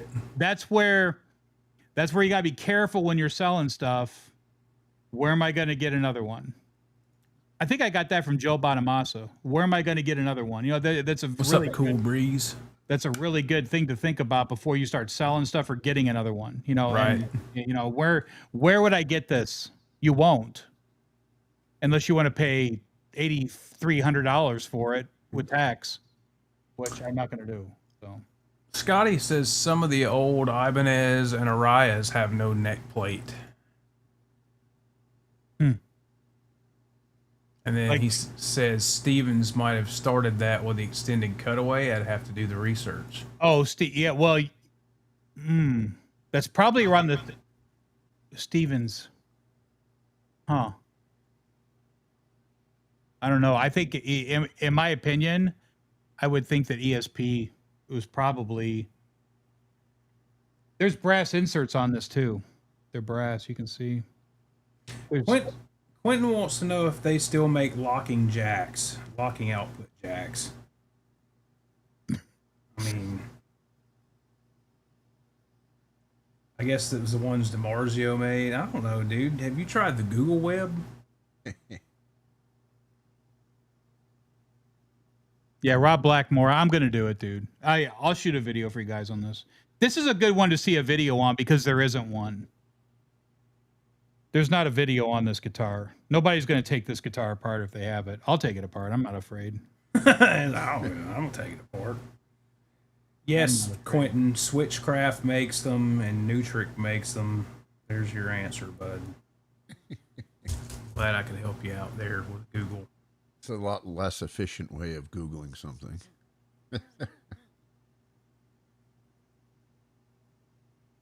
Yeah, man, this is a cool guitar. So yeah, so that's I was not gonna buy a guitar. I did not intend on waking up today and buying a guitar, but yeah. Well. And the cool thing is, I went out this morning. I said, "Sweetheart, I got to explain something to you." And she listened and she goes, "Get it?" And I was like, "Oh, all right." Well. And then I was going to surprise her when she came home and said, "I didn't get it. I didn't get it." And then sure enough, the guy calls me and says, "Let's go." And I was like, "Damn it. Now I got to go get it." Yeah. I couldn't have passed on that if he was going to take my offer. I couldn't have passed on it. No, you and I were on the same sheet of paper right away. Right. We were on the same sheet of paper. So yeah, cool guitar, man. I guess I'll shoot a video on it tomorrow. Dick Hole, Richard Hole wants to know if we make fun of everybody's names here. Sorry. 80s Japan Charvel 375 any good? That's an all Dave question. Dave's more up to speed on those 80s Charvels. You missed out because I had a pristine 1990 Charvel. Fuck yeah, you did. 475 Exotic Deluxe. Great guitars. Everybody I know loves those old model series and all that stuff. Yeah, they're good guitars, man. That's when Charvel basically became the custom shop in the U.S. and all the other stuff was made overseas in Japan. And then we're not even going to talk about those Charvettes they made in the early 90s. Leave those out of the conversation. Yep, see, there's Dave. I do like the 80s made in Japan Charvel guitars.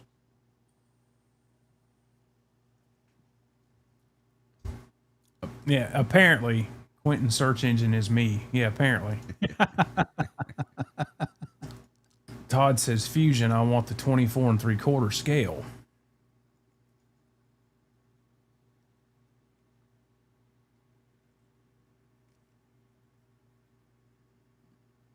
And then he said, I had a model series and a Charvette Crackle. My thing with the model series, and Yost says, damn it, Jimmy, I should have bought that from you. I told everybody to go to my page on Reverb. You did. Yep. Yeah, I added that ESP to my watch list after I got off the phone with Mike today, and I checked on it about, I don't know, I was home, so it was probably around 7:30 this evening, and this item is no longer available. I'm like, I wonder if he fucking got it. So I texted him. I texted him to tell him I emailed him the link for the show, and I'm like, hey, did you buy that guitar? It's not available anymore. Picture. Nice. The guy when I got it from him, he said that I said, why are you getting rid of it, man? Like the first thing when he got out of the car, I said, how are you getting rid of it? And he goes, I just like having nice things. I like being envied. What? And I said, What you talking about, Willis? I don't understand. Nice guy. I don't know what the envy would be. I don't know why. I just thought that was interesting. I don't want to. I don't. There's no envy. It's not. It's not about being envied. It's about having maybe it is for him. Yeah. As soon as he said it, though, for me, I was like, man. I said, envy, no. Passion, yes. Passion, passion. Seeing that guitar and seeing Lynch and going in my head immediately when I saw it, I can see Lynch with that guitar, right? And he would like that guitar, and it was cool, it was really cool to bump into that today. So, everything happens for a reason, dude. I've been looking at those guitars for years. Yep. I think Phil McKnight was talking about this. He's talking about. It's good to wait. It's good to wait for stuff, because if you chase stuff at the wrong time, it's probably not going to be the right thing. And then just all of a sudden stuff falls on your lap, and you're like, it was the right time it was the right time. You got it for the right price. Everything was right about it. Sometimes if you chase stuff the wrong way, you're better off waiting. Because something else is somebody. How many times have you gone and bought a guitar, and then 2 days later you see something else on a reverb that you would have rather had? Or you chase a guitar and then you get it and it's fucking dead. And it's not what you exactly. So sometimes it's better to just sometimes it's better to just wait and just, just let it find you instead of you finding it, I guess is the, Right. yeah. But he ultimately he said the guitar wasn't for him. And I said, well, that guitar is surely for me, so I appreciate it. Yep. That guitar's badass. That's a good one, bro. I mean, out of all my Lynch guitars, that'd be the last one I'd sell. That's awesome. You know what I'm saying? I mean, that's what's cool. It's cool. It's definitely cool. Yeah. When I saw Music Zoo was bringing those back, and then I saw the initial price on them, I was like, "Fuck!" Yeah, but you know what's weird is like Music Zoo. If you go to look at them now, I think it's an ebony board. Like the one they have on Music Zoo right now, the board and the Relic job isn't as. I like this one. This one's a little less subtle. I mean the ones now, it seems like there's a lot more on it. So this is definitely the one. Right. Yeah, the relicing on that guitar looks more realistic than the newer ones. I agree. For sure. I agree. And I think the ones that Diablo are doing with the graphics that have been painted over, they're doing like sparkle bass boat fucking paint jobs over the kamikaze graphics and whatnot. I think those, no offense, I think they kind of look like shit. Well, how much paint's on that thing? That's a sparkle finish, man. Sparkle finish is usually, I mean, your base coat's usually black or white. Right. And then you shoot your sparkle, and then you shoot your clear. And then under that is the kamikaze graphic. I mean, there's a lot of paint on that guitar. For sure. So. Chuck C says he bought a Kramer Focus 1000 this weekend. It's either an 85 or an 85. Great guitars. Yeah, I keep perusing and looking at the JK 1000s. Yeah. Same thing. The Beretta body with the beak headstock neck, just one humbucker, because I need another one humbucker guitar like I need a hole in the head, but Yeah. fucking like them. John says they're 3 woods. I say they're 9 irons. It's cool, man. I got a triple pickup now. Got a triple pickup one now. Very nice. It's not my only triple pickup. Puts a smile on the face and makes you play. Fucking nights. Oh, I was already coming up with new riffs and shit last night, so Yep. that's how you know it's good. Yeah, Sammy. Cool. Sammy says he wants a Tyler, but he don't want to pay $6,000 for one. I agree. That new one that Dan Huff's got, I think they call it the White Smear. Yeah. Fuck that guy. Ugly fucking headstock aside, I think that paint job is fucking awesome. Yep. And fuck Dan Huff, he's just too good.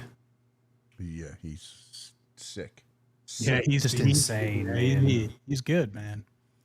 Yeah, what was cool is he was talking about in that video he did about It Takes Two, he put out Sunday. He was talking about having to relearn all those old shred parts and stuff. Yeah, the giant stuff, right? Are you talking about the one where he's revisiting all the giant stuff? Yeah, the Sunday, I think the video Sunday was basically covering the song It Takes Two. Yeah. And he was like, having to relearn these runs that I haven't played in 25 years. He's like, because I don't play guitar like that anymore. Yeah.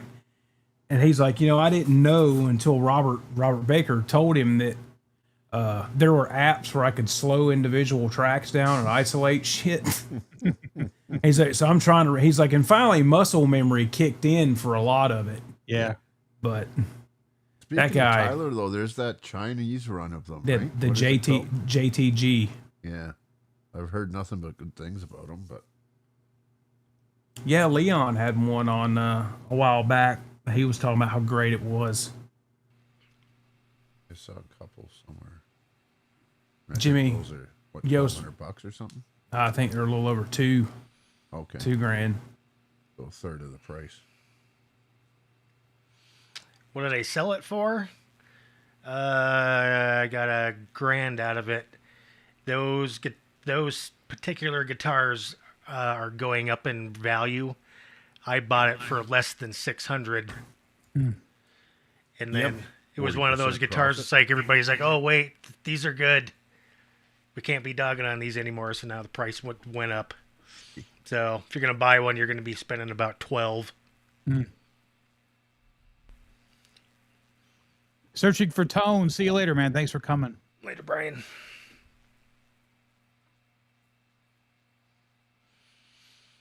Yeah, better just keep a look on my reverb page because I'm about ready to do another dump. Oh. Jimmy's I might- dumps are good. I scored some good stuff from you. I got some pickups. Well, I'm out of pickups. Yeah. So now it's audio. Now it's just going to be audio gear and guitars. So you might see something on there that you wouldn't think I would be getting rid of. Dun, dun, dun.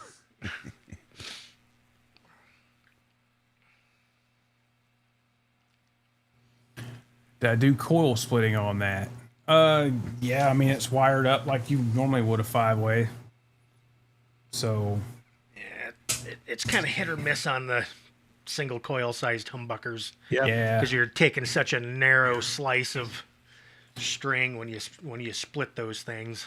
Yeah, and the way this is wired up is downs the bridge, the next positions the bridge and the bridge in the middle split. You know, it's one coil of each, and then the middle, and then the middle and the neck, one coil of each, and then the neck.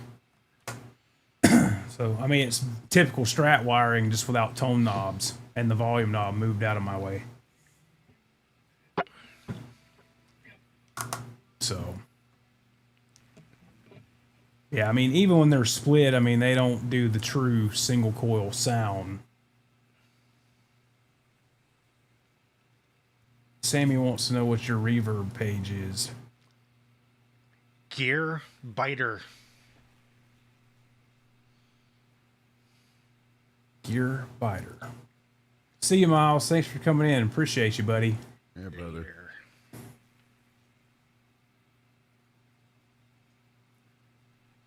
Jimmy, I keep saying the same thing about selling some of my guitars, and I pick one up and I just can't do it. It's easier than you think. It's the same thing. The first one's the hardest, and then you're off to the races. Yeah, once you get past that, it's like, oh, I got money, which means I could potentially buy something else. God forbid you have to buy something else. Yeah. And you're kind of smart about how you do it, and so are you, Mike. I mean, you kind of buy low, sell not high, but you know, you never take a really net loss on much, right? I will say that my later years, just because there's been guitars that I just wanted, that I paid more for, and I knew I was going to pay more for just because I wanted it, just wanted to have it. How much longer am I going to wait before I get it? Yep. Because I could be dead tomorrow. Yep. So I will say that I've definitely plateaued with regards to my guitar collection and where and what it is, and you know and there's nowhere, once you do plateau, there's nowhere to go but down. So obviously, there's going to come a time when I'm going to have to start getting rid of some stuff. I just don't know how that's going to come to pass. And maybe, to be honest with you, maybe it'll just be my son's problem, you know? It's almost worth, though, because, I mean, my dad's, he's not doing so well, and he's probably got 130 guitars. You said 130? Yeah. Wow, dude. And, when he goes, it's up to me. I mean, he hasn't done an inventory or, approximate value and all that stuff. So Is it like, what are they? they're all Fenders and Gibsons and Gretches and Yeah, he's probably got some good stuff. Yep, he does. Wow. But see, I mean, like, if my dad played, my dad doesn't play. Yeah. But if I did shoot a video on that yellow. I was just talking to him about that today, which I'm one of those fortunate guys to be older and my dad's still here, which I'm very fortunate. Yeah. But I was just talking to him today about that yellow custom shop Strat. I mean, we walked in a shop in St. Louis and it said 1250 on it. And it was a 57 reissue. Yeah. And I got that guitar for $12.50. But he got bit that day. He goes, man, that's like a rush. That's really cool. And I go, Dad, that's what, they're guitar safaris, man. It's like a rush, And but I would say I would say that if my dad played, I would surely be saying to him in his collection, what are your favorites? Yep. Why are they your favorites? So then when, if he wasn't here anymore, I could say that was Dad's favorite. That's the one, and this one, not so much, I just got that because blah, blah, blah. I think that would be cool to sit down if you and your dad both played to sit down and say, hey, let's go over your guitars. I know there's 130 of them. Yep. But God, let's go through them. I mean, I'm not even sure if you've done it yet, but I would surely, if my dad played, I would want to know the story on all those, that's really cool. Yeah. It's neat. Rob Blackmore said, what did he say?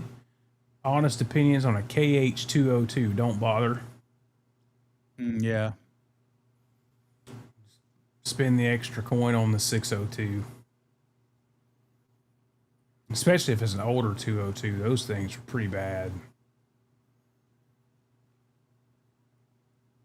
Yeah, when it comes to those lower tiered models, is get your hands on them first, because you will probably be disappointed if you're just buying them right over online. And then always make sure that your seller has a good return policy. Yep. Back when I really started like hitting collecting, I was buying the LTD Lynch guitars because they were alder and basswood, and I would gut them, and I would put all good stuff, all good pickups, the right bridges, all the right stuff on them, because the weight on them was just better, and the guitar is going to play just as good. I mean, if you can set a guitar up, it'll play good. And then I have to wrestle with the weight. But then I started getting into collecting, started buying the maple ones, and smartly enough, I kept all the parts for all those guitars. So when I did sell them, I put all the all the cheap stuff back on them and just sold them. Kept on my Floyd Roses. I have boxes of Floyd Roses down there. I don't even know why. I just like looking at them. I was thinking the other day on my deathbed. Oh yeah, I swear to God, I was thinking about this. On my deathbed, I just want them to bring a Floyd Rose in so I can lay in my deathbed and just stare at it. I just want to look at a Floyd Rose. Maybe instruct them to bury you with one. Yeah. Just hey, stick one on my lap. Yep. And that's it. They're just so fun to look at. Yeah. The FU Tone FU2. Yes, I do have the FU2 Tone. I've got a couple of them. Yeah. They're good. Jimmy, who makes those? Godot, right? Or is it Ping? Oh, for the FU stuff? Yeah, I have no idea. I think it's Godot. I think Godot makes those for FU Tone, but they're good bridges. I've got them on a couple guitars, no problem. They're good. You want to spend a lot of money on a bridge? Check out the Handtug bridges. Oh, dude, they're like $1,000 for titanium. Really? Yeah, no thanks. But they are. I mean, they are 100% machined out of stainless and titanium, and it's like, yep, no wonder why. But they look bitchin' though. Holy balls! Oh, Chuck C said Ping makes them. Oh, Q Scotty. Does he like or dislike Ping? No, he goes on a rant every time we say Ping.